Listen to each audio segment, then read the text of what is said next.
bénisse tous. Chers frères et sœurs ici présents, soyez richement bénis. Chers révérends, chers ministres de l'Évangile, que Dieu vous fortifie. Chers internautes, vous qui êtes reliés à nous en direct ou qui nous écouterez plus tard en différé, soyez richement bénis. Une fois encore, je suis le pasteur Dodo de la République du Bénin, intervenant depuis Révier. Nous sommes sur cet enseignement sur la venue de Christ. Et c'est la suite 4 et fin. Nous sommes aujourd'hui le 26 octobre 2025. Nous vous demandons de vous abonner à notre chaîne YouTube. C'est le message court et rapide. L'évangile éternel. Amen. Et aimez, partagez parce que d'autres certainement en auront besoin. Et ça fera animer l'algorithme de YouTube pour que cela puisse atteindre un nombre que Dieu lui-même a destiné. Ceci étant dit, sans plus tarder, nous allons prendre la Bible. Nous allons lire Apocalypse chapitre 12, verset 5.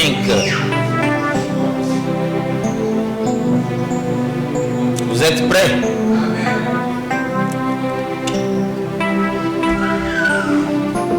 Elle enfanta un fils qui doit paître toutes les nations avec une verge de fer. Et son enfant fut enlevé vers Dieu et vers son peuple. Pardon? Vers Dieu et vers son trône. Nous allons prendre Galates chapitre 4 du premier verset au 4e. C'est le 4e, non, du 4e au 5e bien sûr. C'est le 4e qui nous intéresse dans les 5 premiers versets. Galates chapitre 4 verset 1 à 5.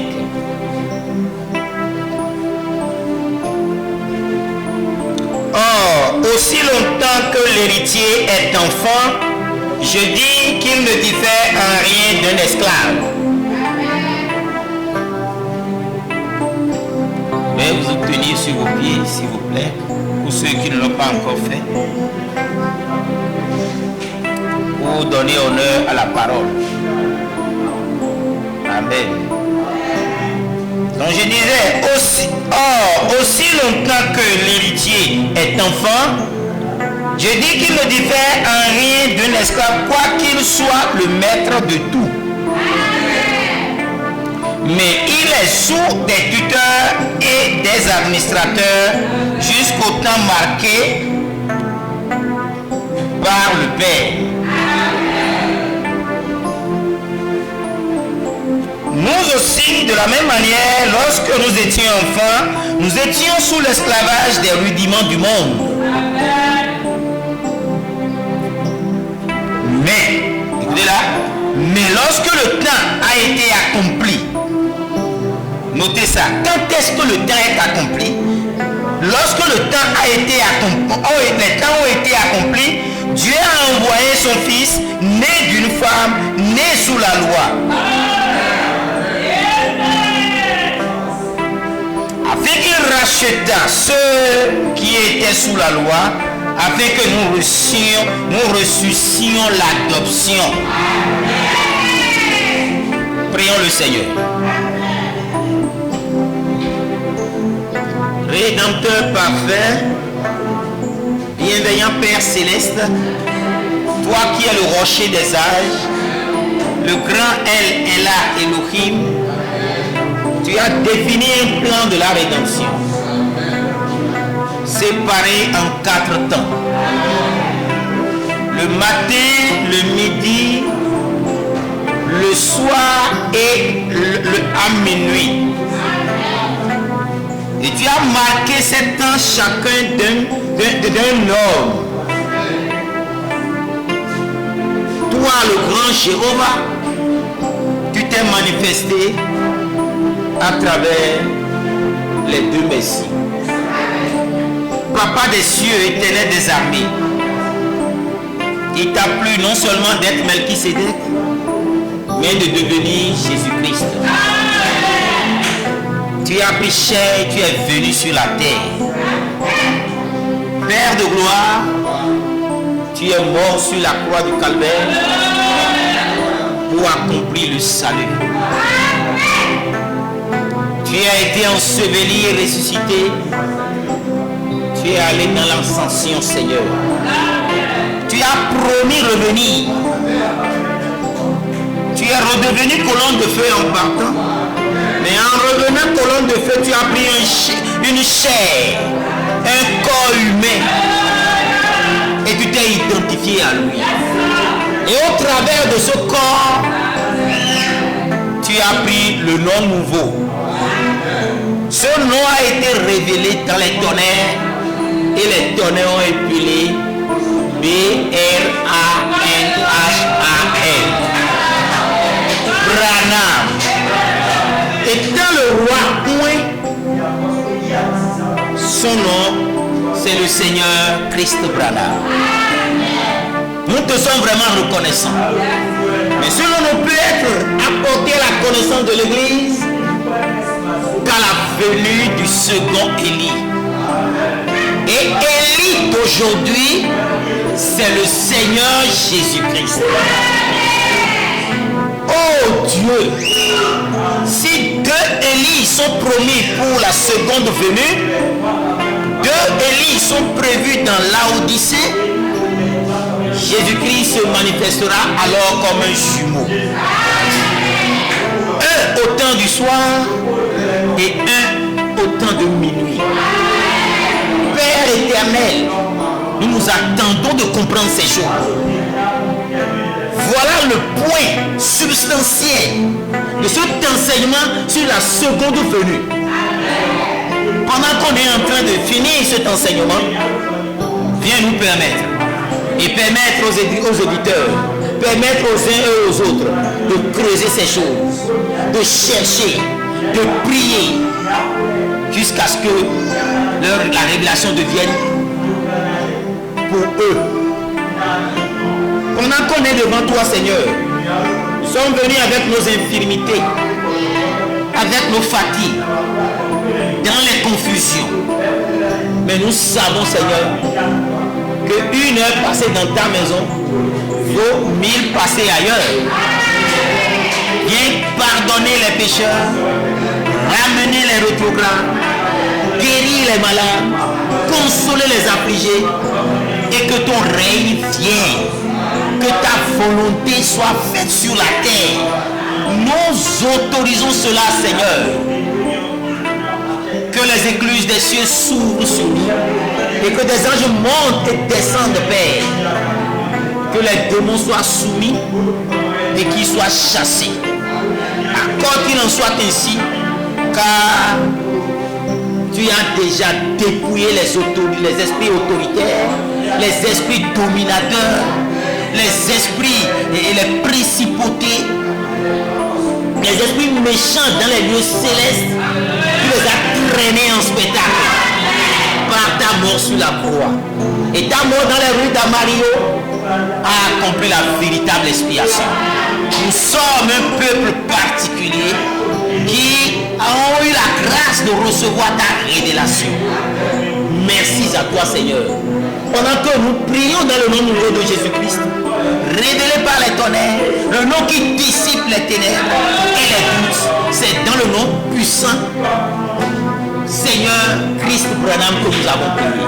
Amen. Acclamez le Seigneur. Acclamez le Seigneur. Amen, amen, amen. Veuillez vous asseoir. Chers frères et sœurs, comme on le disait à l'entame, nous sommes en train de finir ce enseignement sur la venue de Christ. La venue de Christ parce que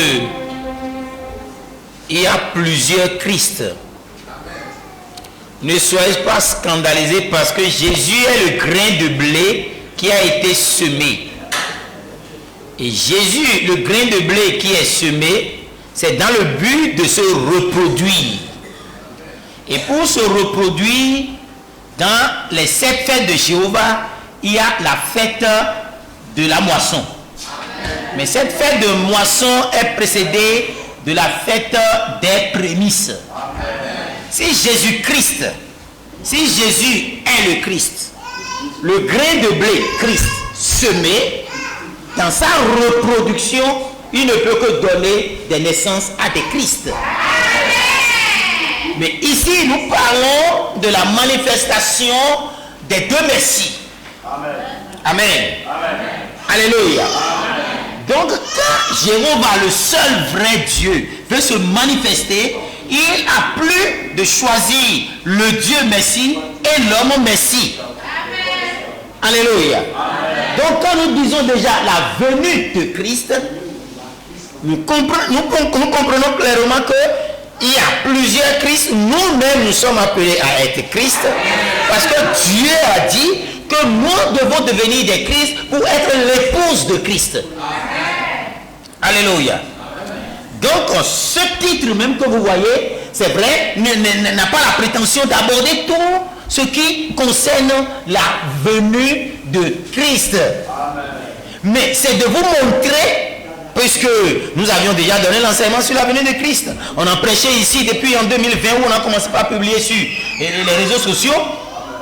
Je vais parler sur WhatsApp parce que déjà 2011 par là, moi j'intervenais pour quand même montrer l'enseignement sur le frère Thomas de l'Inde. Amen. Que Dieu vous bénisse. Amen. Amen.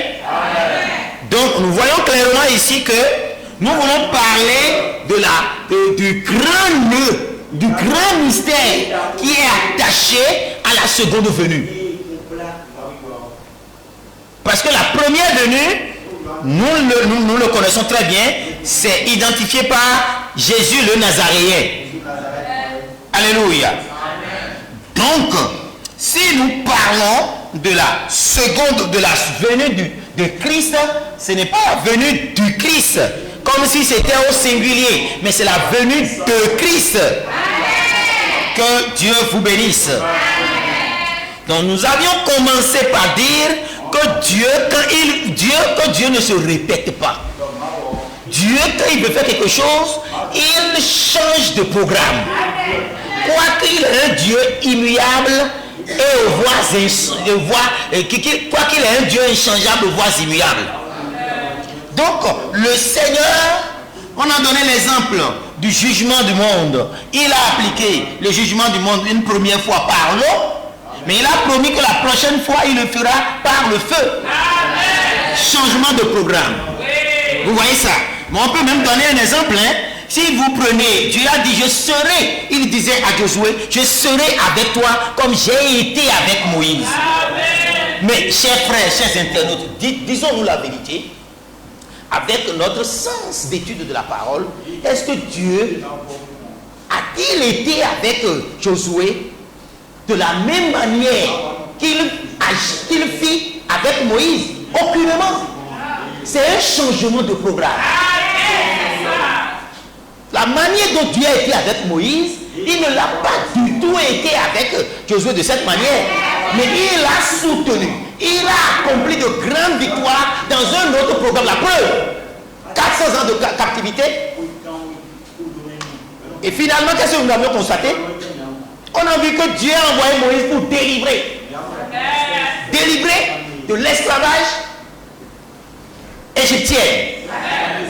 Maintenant, Josué, lui, est venu, il a fait quoi? Il a accompli maintenant la rédemption. Il a donné l'héritage. Il a partagé l'héritage aux enfants d'Israël. ce n'est pas la même chose. Donc, il y a changement de programme. Donc, quand on parle de la seconde venue, il est clair que ce changement de programme intervient. La manière dont Dieu est venu premièrement, il ne viendra pas de cette manière secondement, si on doit le dire. Amen. Vous comprenez bien? Vous comprenez bien? Primo, il est venu par Immaculée Conception, au travers d'une femme, d'une fille vierge. Secondo, il est venu dans le sein d'une femme, et cette femme, on l'a identifiée comme étant Église. On a cherché cette femme, on a passé par Agar, on a passé par Sarah, et on a vu Marie. Et de Marie, maintenant, on a compris que Marie était la balle qui a rejeté la semence de Jésus-Christ. Donc Marie typifie une église. Et cette église de Luther qui est Agar, Antipe bien sûr, Sarah qui est Wesley, et maintenant nous voyons que parce que Sarah a douté. L'autre est une femme esclave. Et il était dans une adultère dans la polygamie. Amen. Donc que d'eux, mais celle qui a accepté la parole, qui a dit que cela me soit fait selon ta parole, celui-là qui l'avait, c'est Marie. Et cette Marie-là, c'est l'église, une église. Cette église-là, c'est l'église pentecôtiste. De l'église pentecôtiste, on verra deux enfants étaient dans le sein de l'église pentecôtiste. Comme vous voyez dans l'affiche, c'est des jumeaux. Alléluia. Amen. Acclamez le Seigneur. Applaudissements. Amen. Amen.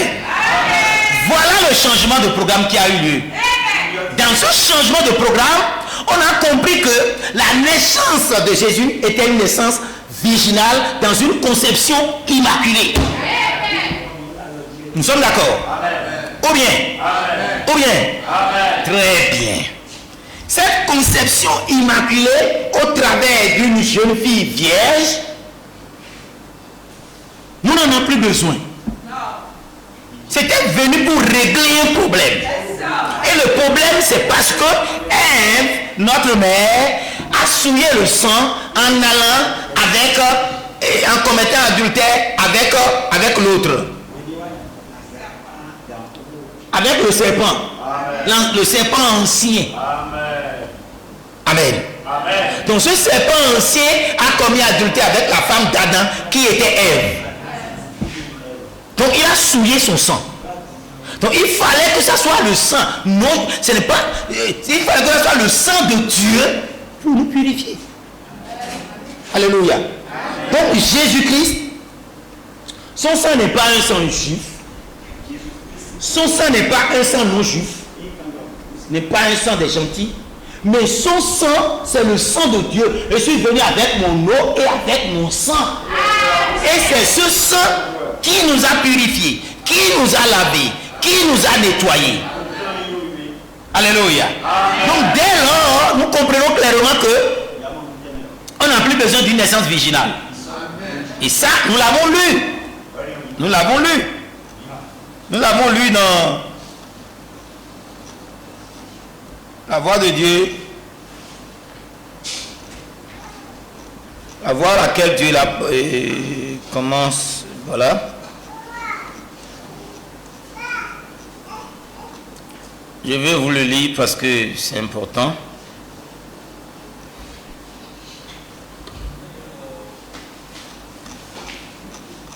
On l'avait lu il y a de cela 2 semaines.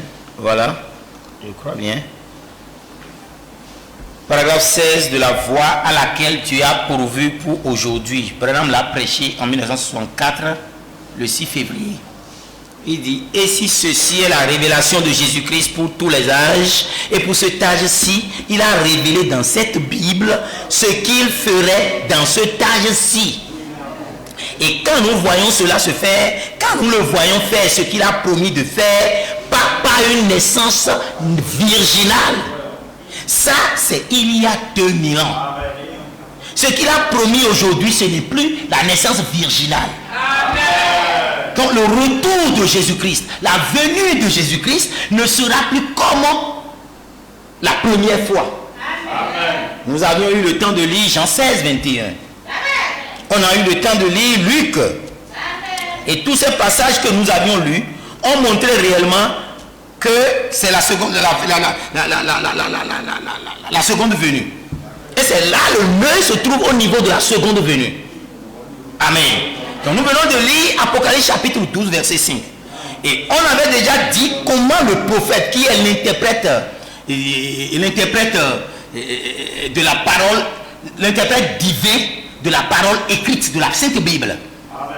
Il a clairement dit que l'enfant, il dit dans ce chapitre 12 d'Apocalypse, nous découvrons que Jean, qui était sur l'île Patmos, a vu une femme qui se tenait dans les cieux et elle avait le soleil à sa tête et la lune sous ses pieds. Et Branham dit c'est l'église. Et la femme était en travail d'enfantement.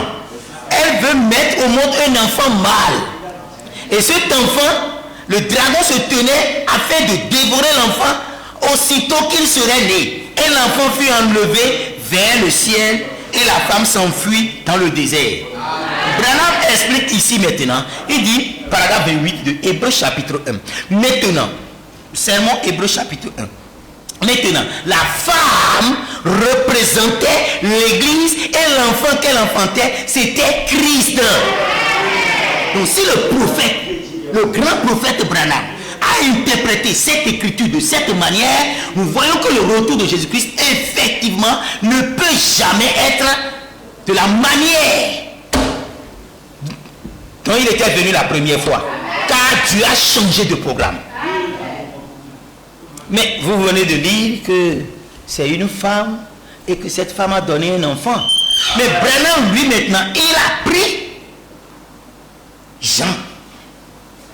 Il a parlé, il a payé un message, les douleurs de l'enfantement. Alléluia. Les douleurs de l'enfantement. Et dans les douleurs de l'enfantement, c'est justement là où il dit, un énorme système cherche à prendre forme. Ça s'appelle le Conseil mondial des églises. Et il dit, du sein de l'église sortent deux enfants. Donc la femme de Jean 16, la femme d'Apocalypse chapitre, Jean lui il est habitué à ça. Il a vu une femme donnant naissance. Jésus a dit je reviendrai, je reviendrai. La manière dont je reviens, c'est qu'une femme aura les douleurs de l'enfantement et il donnera un homme comme naissance. Paf.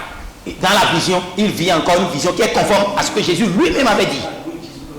Maintenant, Branham, le prophète, qui doit nous interpréter la parole, parce que Dieu a dit quoi dans Amos 3:6? Dieu ne fait rien sans avoir révélé son secret à ses serviteurs, les prophètes. N'est-ce pas, sœur? C'est pas ça? Donc si c'est les prophètes qui ont le secret de Dieu, alors laissons le prophète Branham nous interpréter la parole. Et si le prophète Branham a interprété la parole en disant que cette femme c'est une église, et on a montré la semence ne luttera pas avec la balle, il y a trois femmes qui sont trois dénominations, églises dénominationnelles. Le Luther, les Wesleyens et les pentecôtistes. Maintenant, Branham revient maintenant prêcher au sermon les douleurs de l'enfantement. Et dans les douleurs de l'enfantement, il montre réellement que cette femme c'est une église. Amen. Et si cette église-là, cette église a dans son sein il a un jumeau dans son sein. Thomas, qu'est-ce que Thomas veut dire dans la Bible? Thomas veut dire chez nous, ici en Afrique, dans les dialectes la plus parlés au sud, ici au Bénin, on parle de ça veut dire jumeau. Amen. Et on dit didim, Thomas c'est le didim. Ça veut dire ça veut dire jumeau. Amen. Et Branham a dit clairement que dans le sein de cette femme, il y a deux enfants. Vous ne pouvez pas contester ça. Maintenant, vous pouvez commencer par dire, oui, il a parlé de Esaïe et Esaü. Esaü et Jacob. C'est des jumeaux. Et oui, c'est de ça qu'il parlait. Oui, et j'ai promis qu'aujourd'hui, nous allons aller en profondeur de ça pour montrer que il n'est pas en train de dire Esaü est jumeau, tout comme si pour tout réveil produit des jumeaux, comme on le dit, un est bon, un est mauvais. Esaü est mauvais. Non, on dit quoi que les enfants ne fussent pas nés. Dieu a dit j'ai aimé Jacob, j'ai haï Esaü. Donc par conséquent, on savait que dans le sein de Ève, il y avait jumeaux, Caïn et Abel. Parce que la Bible dit, Adam connut sa femme, il donna naissance à Caïn et à Abel. Mais quand Seth est venu, il dit Caïn connut sa femme et il donna naissance il conçut Seth. Deux connaissances humaines charnelles et 3 enfants sont sortis. Alléluia. Vous voyez ça? Et c'est la vérité. Mais Caïn était celui qui était sorti le premier. Là, nous ne voulons pas parler trop sur la semence du serpent qui est un sujet vraiment, une révélation. Amen. Le serpent ancien est le diable. Et Caïn, la Bible dit que Caïn est du malin. Il a pour père diable. Alléluia. Et Caïn n'est pas dans la lignée d'Adam. C'est un intrus. Amen. Que Dieu vous bénisse. Donc, parlant des jumeaux de Ève jusqu'à Rebecca, nous voyons que toujours il y a un bon, il y a un mauvais. Amen. Mais le vrai jumeau devrait être tout bon. Et c'est de ça qu'on parle aujourd'hui. C'est ça le vrai nœud de la venue de Christ, de la seconde venue dans cet enseignement. Et c'est pourquoi nous n'allons pas nous éterniser sur cet enseignement, car nous avions dit que l'objectif de ces sermons, c'est le résultat. Ce qu'il faut retenir, les mots d'ordre de la conférence de l'Afrique du Sud. Alléluia. Vous voyez ça? Donc, nous avions compris que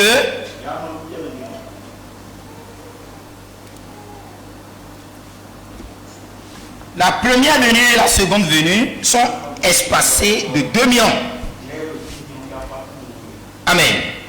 On a vu que Jésus était né d'une naissance virginale.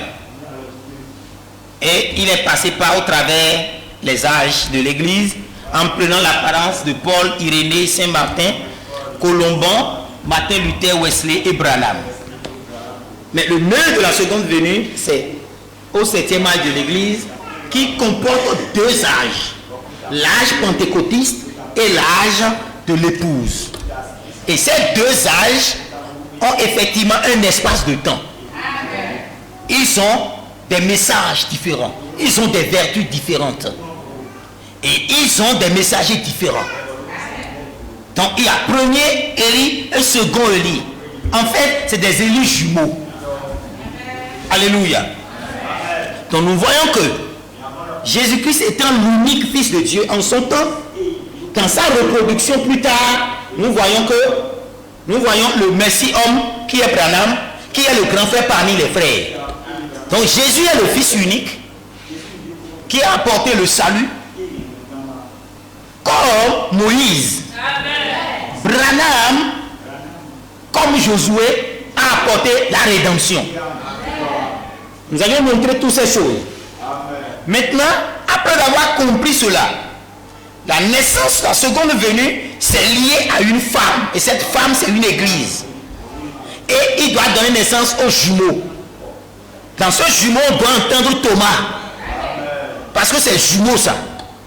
Maintenant, nous avions lu Apocalypse chapitre 12. Cet enfant qui est né, c'est l'enfant qui est né au temps du soir. C'est l'enfant.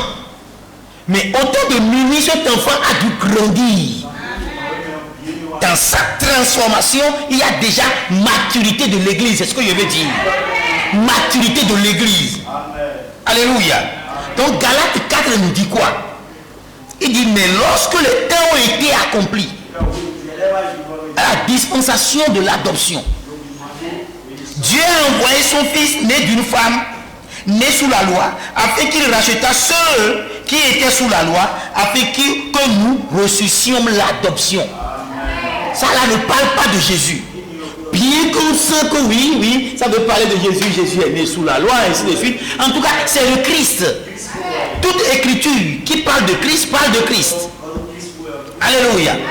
Vous voyez ça? Donc, Galates 4:4 parle effectivement de ce second Élie, de ce jumeau Christ qui doit naître à minuit. Alléluia. Vous comprenez? Donc là, vous avez déjà saisi le message. Maintenant, on va lire. On va lire. On va lire et apporter et dépoussiérer certaines petites confusions. Si vous êtes douteur, vous allez toujours chercher dedans comme ça. Amen. Donc nous voyons que le grain de blé qui est lui-même le Fils de l'homme, quand il sera manifesté dans les derniers jours, il sera également Fils de l'homme. Et le Fils de l'homme, dans sa manifestation, il a fait 7 fois le tour du monde. Ça, c'est William Marion Branham. Mais dans sa révélation, c'est le second Élie, le Christ à minuit, qui doit maintenant révéler ce qu'il a fait dans la manifestation. Tout le monde a vu Branham, mais tout le monde ne comprenait pas qu'il était Dieu divin. Il était Dieu adorable. Parce que même Dieu adorable, c'est la tautologie. Quand on dit Dieu, c'est un objet d'adoration. Et si Moïse était Dieu pour Israël, et Aaron, son frère, est le prophète, c'est qu'il est un Dieu. Dieu l'a appelé Dieu grand D. Parce que Dieu, pour adorer Dieu, il faut aller devant ce tabernacle. Amen. Que Dieu vous bénisse. Amen. Parfait. Donc mon frère, nous avions clairement montré que le grand Jéhovah a choisi de venir dans le monde avec un saint corps, un corps saint. Ce corps saint doit venir de Marie dans une immaculée conception. Amen. Donc c'est dans l'utérus d'une femme que ce corps saint a été conçu. Et il est appelé Fils de Dieu, le Seigneur Jésus-Christ qui est né. Maintenant, nous avions dit que la journée est subdivisée en 4 parties dans le sein, dans le plan de la rédemption.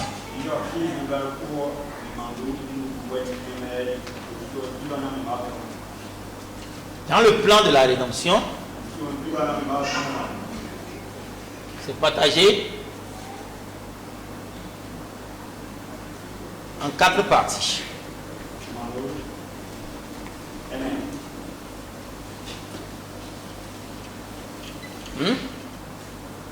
Partagé en 4 parties. Voilà. Ok? Le matin,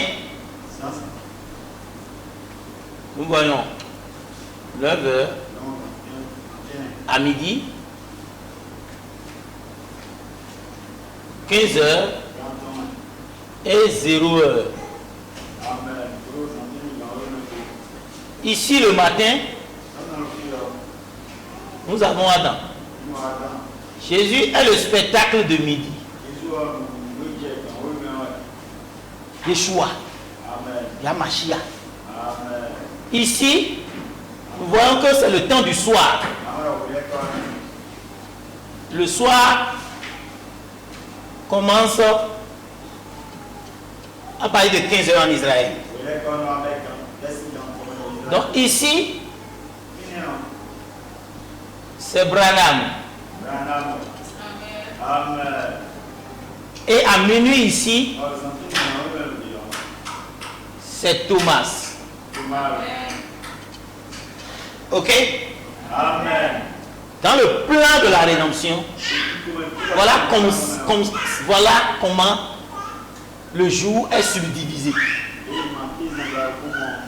Le jour, c'est le matin jusqu'à la fin du jour. Donc, nous comprenons clairement là, si le matin, Adam est né, à midi, le Seigneur Jésus est né, le soir, le Seigneur Branham est né, nous voyons que à minuit, le Seigneur, le Christ du Seigneur est né. Le Christ du Seigneur. Amen. Quand on commence par dire des choses comme ça, les gens disent, ah, vous voulez nous amener à adorer Thomas? On ne devrait, dans les conférences de l'Afrique du Sud, c'est clair, nous ne devrions pas adorer Thomas. Il est le Christ du Seigneur. Lord Christ. Le Christ du Seigneur. D'Apocalypse 11:5 et de Acte 4 là. Il est le Christ du Seigneur. Donc il est le Christ du Seigneur Branham. Amen. Vous voyez? Pendant que nous voyons le Seigneur Jésus-Christ, le Seigneur Christ Branham, nous avons le Christ du Seigneur qui est Christ Thomas. Nous savons bien de quoi nous parlons. Nous savons là où nous nous tenons. Donc nous voyons que de 15h à minuit, ça donne combien de temps? De 15h. Ça donne combien de temps? Quoi? 9 heures.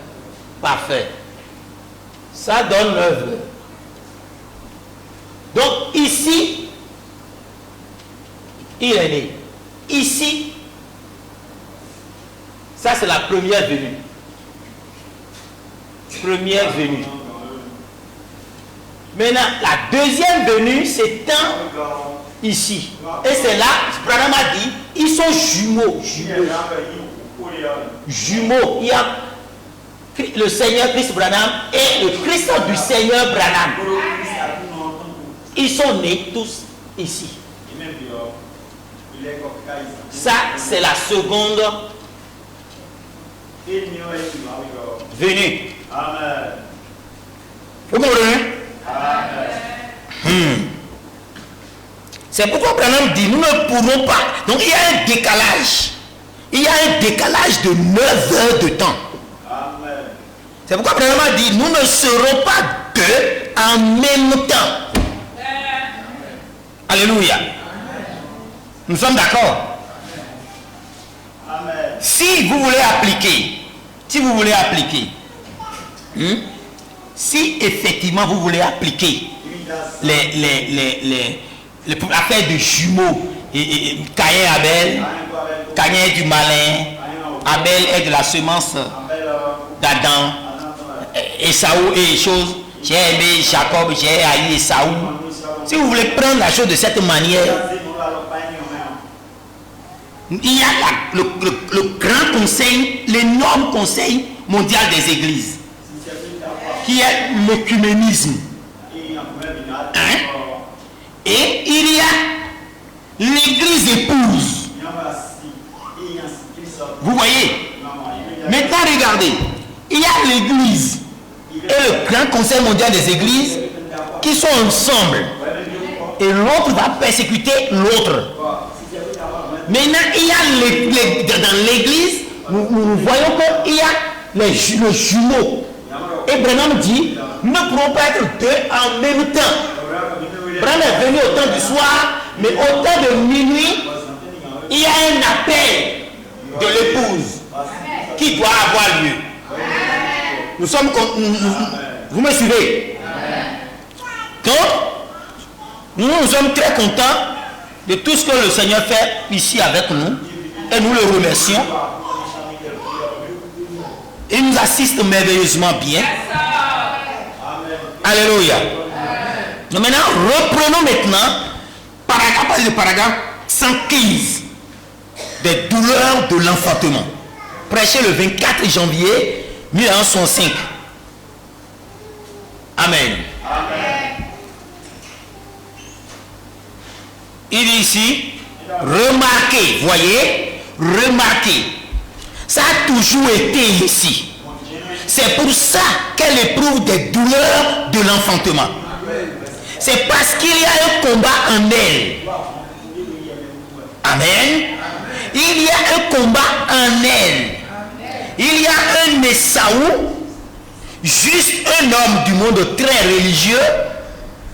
Et oh, c'est quelqu'un de bien, un brave type loyal, de bonne moralité, pour autant que je sache, mais il ne connaît pas le droit d'aînesse. C'est lui qui nourrissait son papa.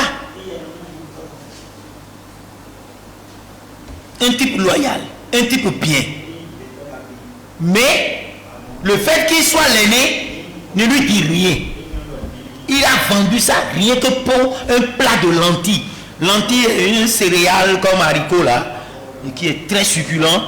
Quand on était au lycée, et lors de ma formation professionnelle en électricité, à Ouida, chez nous ici à côté, il y avait la cantine scolaire. Et c'est là moi je connais lentilles. C'est très succulent. Alléluia.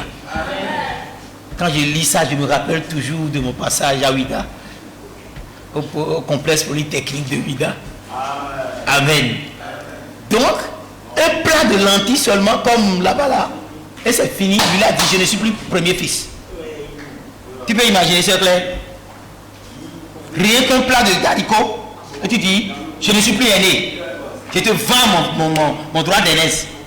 Donc c'est quelqu'un qui n'est pas préoccupé par le Saint-Esprit. Au lieu de chercher le Saint-Esprit, coûte que coûte, quel que soit le prix à payer. Les frères ont payé le prix de Acte 1, chapitre 1 et chapitre 2. Les gens de la rue d'Azusa ont payé le prix de la consécration et de la mise à part. Et Branham a dit, dans Agneau et la colombe, Branham a dit, pour que le rue d'Azusa revienne, vous devez avoir l'attitude d'agneau. 2026, c'est un rendez-vous pour nous. Vous êtes d'accord avec moi? Vous me suivez très bien. Si l'attitude pour que le rue d'Azusa puisse revenir, Branham a dit, ayez l'attitude d'un agneau. La colombe descendra. Ce n'était pas une préoccupation de Saoul. Amen. Maintenant, écoutez, il est né ainsi, il a été conçu ainsi. Et Jacob, peu importe ce qu'il est, lui, ce qu'il veut, c'est le droit d'aînesse. Il peut, quelle que soit la condition dans laquelle il est pour revenir à l'église, pour lui, là, il veut avoir le Saint-Esprit. Il veut avoir la plénitude de Dieu et il prie pour avoir la puissance dynamique de Dieu. C'est là où vous verrez le ministère. Le ministère de Michael comme étant la double portion que le frère Esmond Thomas de l'Inde a reçu. Alléluia. On va revenir sur ces choses. Hein. C'est des... Amen.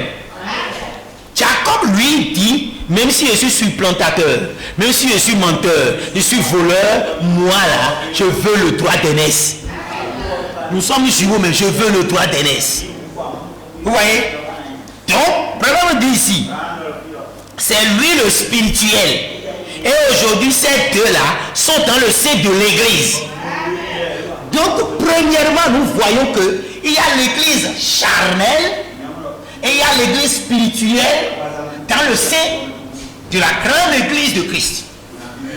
Maintenant, cette église de Christ qui est l'épouse,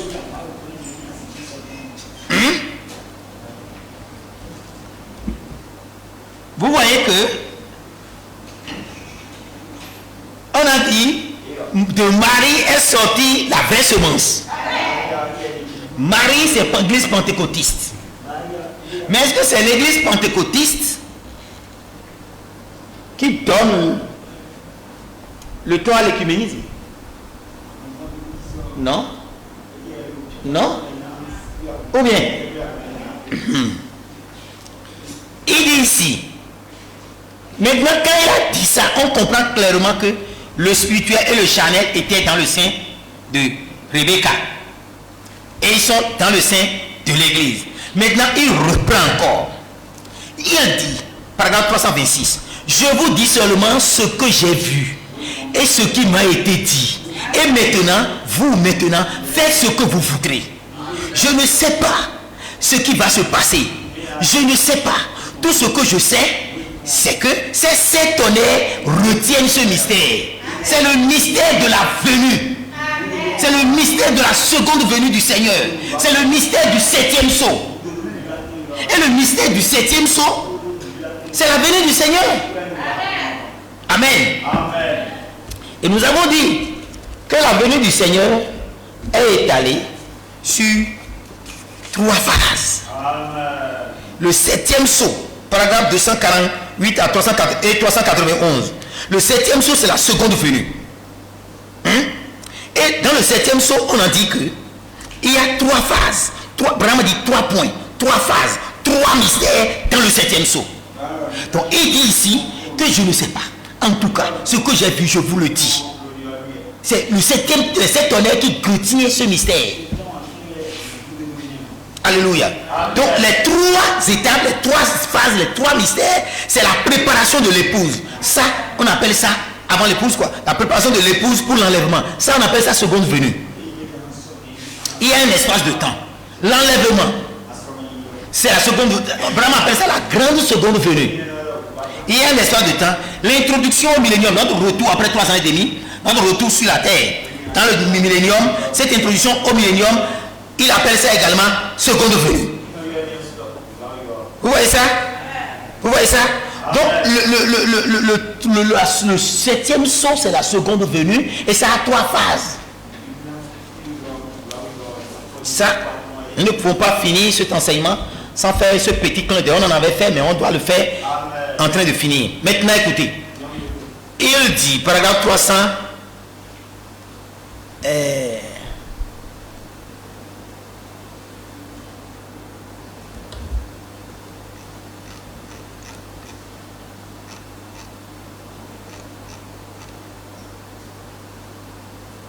on vient de lire. Maintenant, au 116, il dit, un énorme système cherche à prendre place. Ça s'appelle le Conseil mondial des églises. Point. Et du sein de l'église sortent 2 enfants. Notez bien mes paroles. Le monde, la parole doit accoucher. L'église épouse parole. L'église doit accoucher une épouse pour Christ. Ceux qui sont endormis dans tous les âges. Cette épouse qui s'est manifestée d'après la parole, qui leur avait été manifestée comme partie des pieds. Si la fiche peut apparaître. Les 2 pieds. Les jumeaux dans le sein de l'église. Là, vous comprenez qu'il y a le Conseil mondial des églises et il y a le Conseil. Mais le Conseil mondial des églises, en tant qu'enfant, si vous le prenez comme ça, en tant qu'enfant, n'est pas dans le sein de l'église pentecôtiste. Ça, vous comprenez cela? Du sein de l'église pentecôtiste, il n'y a pas Conseil mondial des églises. Le Conseil mondial des églises, qui en est le chef? C'est le Maximus Pontifex. Amen. Alléluia. C'est le pape. Il va en donner la vie. Et l'Américain qui est là doit pouvoir le faire. Et il va le faire. Car c'est la prophétie qui s'accomplit. Amen. Premièrement, nous voyons que le Conseil mondial des églises, qui est cette grande chose, toutes les églises qui s'allient à ça sont des églises charnelles qui ne sont pas spirituelles. L'église spirituelle, c'est l'épouse. Amen. Amen. Et les 2 enfants qui, dans un premier temps, parlent effectivement du Conseil mondial des églises et l'église épouse, nous voyons clairement ici que si nous prenons maintenant le 7e sceau, même, pour voir, ça va commencer par, nous allons commencer par se poser des questions. Amen. Ce n'est plus un spirituel, un charnel. Ce n'est plus Abel et Caïn. Caïn et Abel. Ce n'est plus Esaü et Jacob. Ce n'est plus Conseil mondial des églises et l'église épouse. Mais c'est 2 enfants jumeaux. Lisons le 7e saut. Paragraphe 326. Je vous dis seulement ce que j'ai vu. Cela m'a été révélé. Vous pouvez faire ce que vous voulez. J'étais dans le 7e saut. Maintenant, dernière phrase. Il se peut que ce soit maintenant l'heure où cette personne remarquable dont nous attendons l'entrée en scène pourrait bien entrer en scène.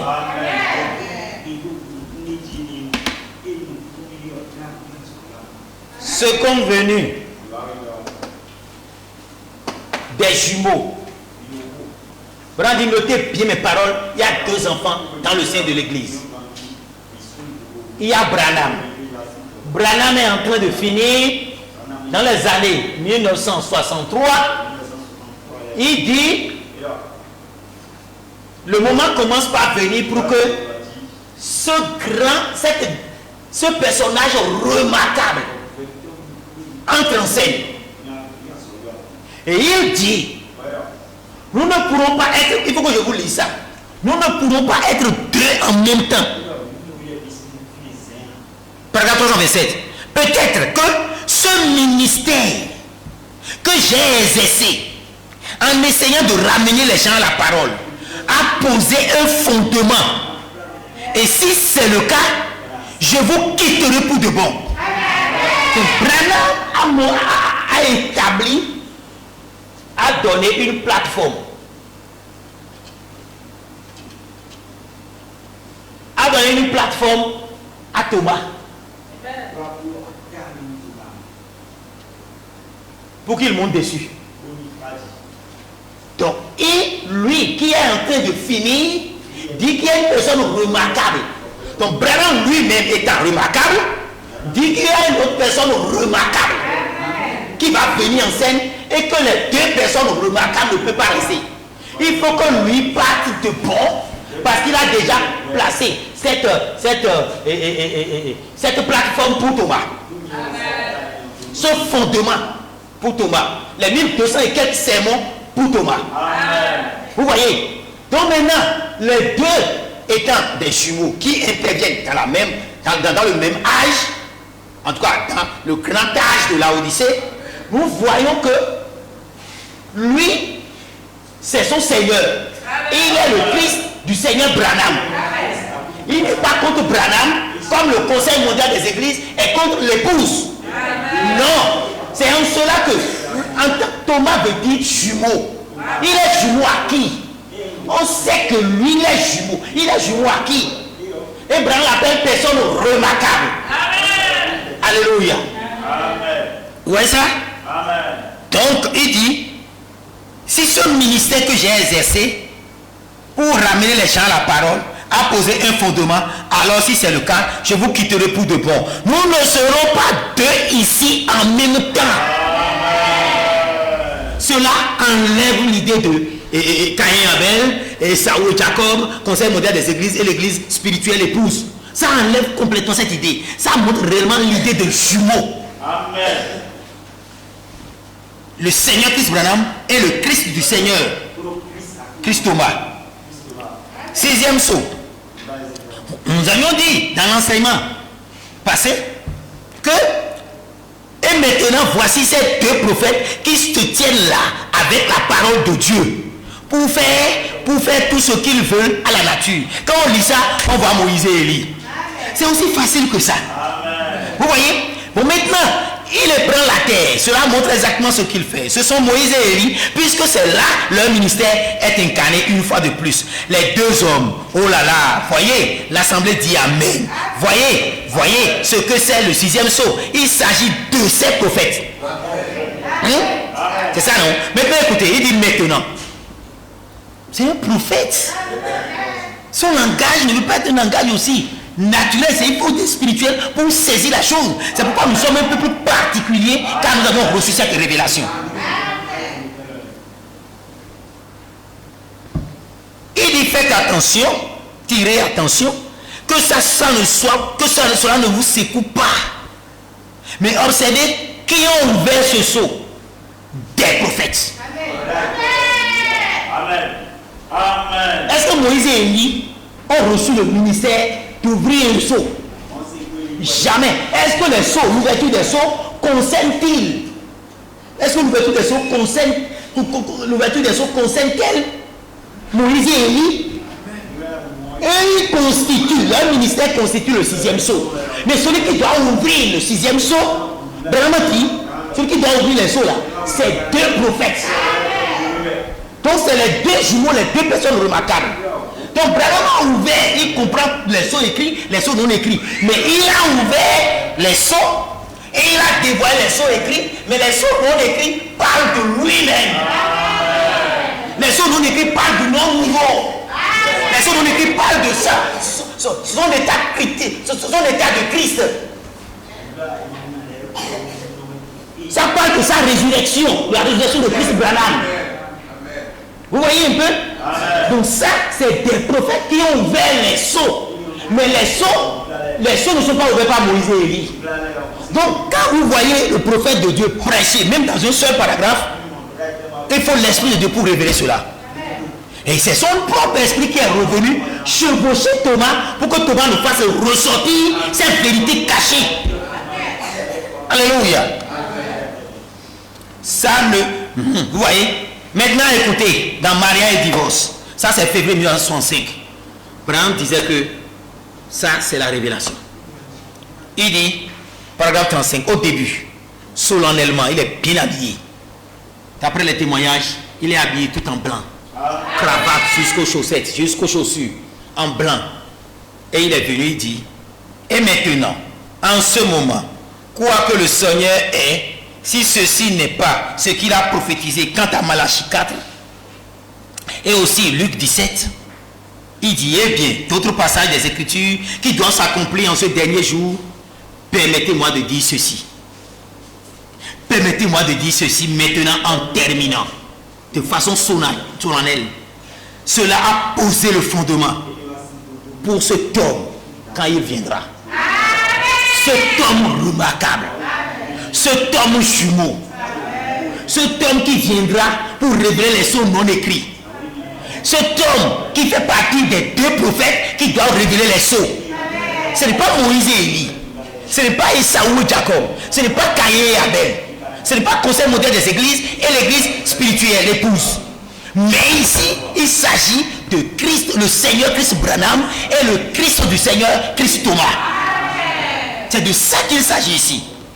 Il dit, permettez-moi de dire ceci en terminant l'introduction. Il a dit, on m'a traité de Belzébul jusqu'à Dieu. Il dit, permettez-moi de dire ceci en terminant. Cela a posé le fondement pour cet homme quand il viendra. Alors je suis reconnaissant de ce que le Dieu Tout-Puissant, si tel est le cas, m'est permis de faire ce petit quelque chose avec mon peu d'instruction pour exprimer ma gratitude pour son amour envers moi, mon amour envers lui et notre amour envers les gens. Et il dit, donc, en toute sincérité, j'aborde ce sujet, le mariage et l'église. Alléluia.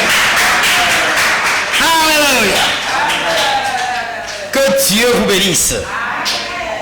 Mon frère, ma soeur, vous avez compris? Nous sommes vraiment heureux de terminer avec joie ce message parce que Dieu, dans son amour, nous a remplis de son esprit et nous a fait grâce pour que nous puissions saisir ce message. La seconde, la venue de Christ. Nous avions dit que Dieu ne se répète pas.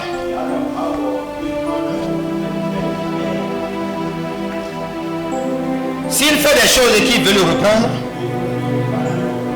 il ne le fait pas de la même manière. Nous avons donné l'exemple de la destruction du monde au temps de Louis. Et au temps de la fin, c'est-à-dire la prochaine destruction, il a promis le détruire avec du feu. Nous avions dit que Dieu lui-même a dit, je serai avec, Dieu même a dit à Josué, je serai avec toi comme j'ai été avec Moïse. Mais on a remarqué que Dieu n'a rien fait avec Josué, qu'il soit de la même manière qu'il le fit avec Moïse. Comme pour dire que Dieu ne se répète pas. Et s'il y a changement de programme, c'est que le programme a changé. On a dit entre la première venue et la seconde venue, il y a un espace de temps de 2000 ans. Amen. Nous avons vu que le but pour lequel Jésus est venu, c'est de verser son sang pour nous pardonner, nous sauver.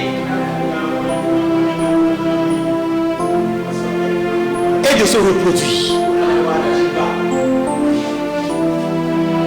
Et il est le Fils unique.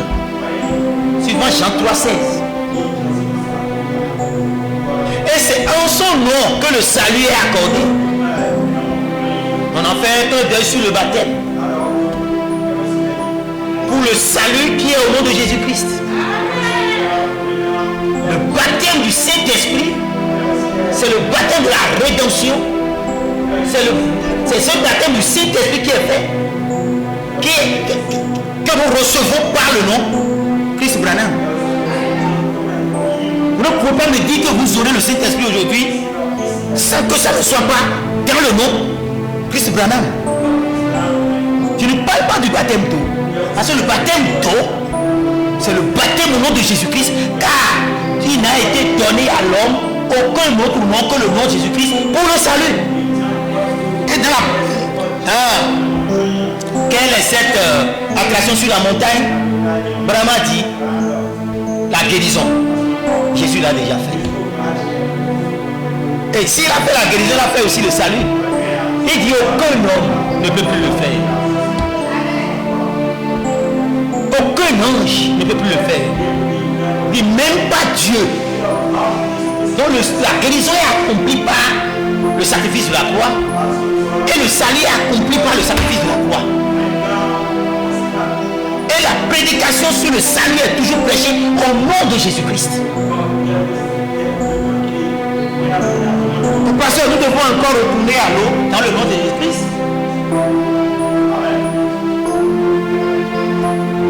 Cette question est facile à répondre.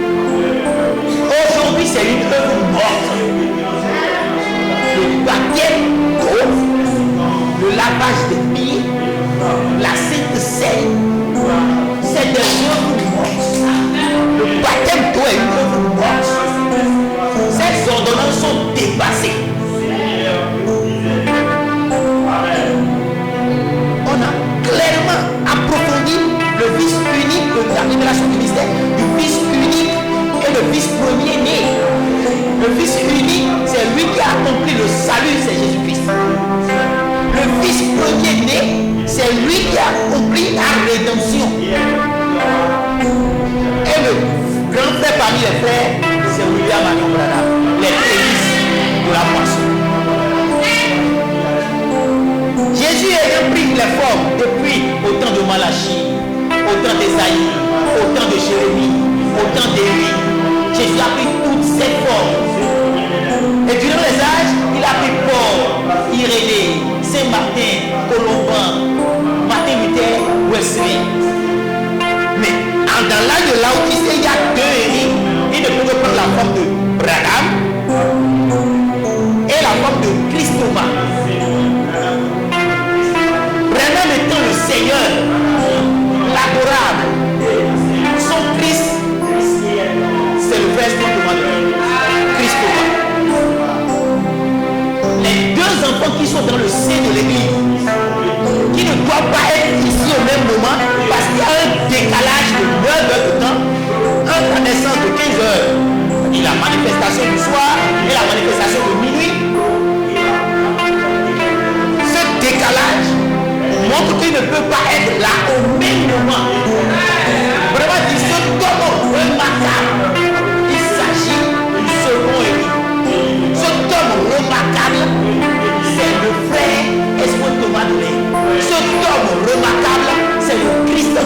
docteur et c'est Christ Thomas.